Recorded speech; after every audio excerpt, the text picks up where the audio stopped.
Balangir Khaprakhol block लाठोर थाना अंचल में गत 10 तारिख दिन सरकारी कर्मचारी माध्यम नवजात शिशु बिक्री अभियोग होता।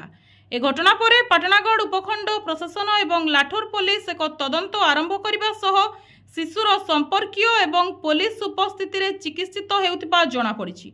ए घटन शिशु बिक्री माध्यम साजि सुनामुदी महिला स्वास्थ्यकर्मी ममता भोई आज शिशु को नहीं व्यक्ति एवं सौदा करिथिबा मास्टरमाइंड विषय रे मुह खोलिछंती।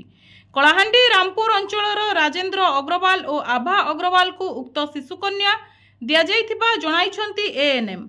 ए घटना रे प्रसव महिलांक सह जड़ित समस्त स्वास्थ्यकर्मी प्रशासनिक अधिकारी सह आलोचना करने सह तदंत अनुसार समस्त दोषी विरोध में दृढ़ कार्यानुष्ठान नेबा पाई निर्देश दिया जाइछि।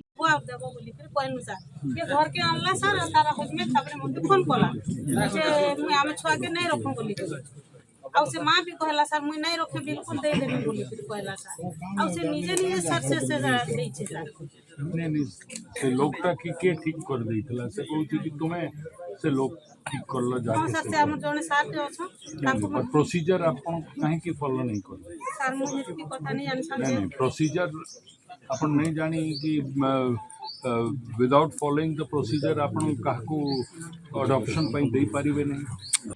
पाटनागढ़ शेषदेव सिंह नायक को रिपोर्ट एनटीवी।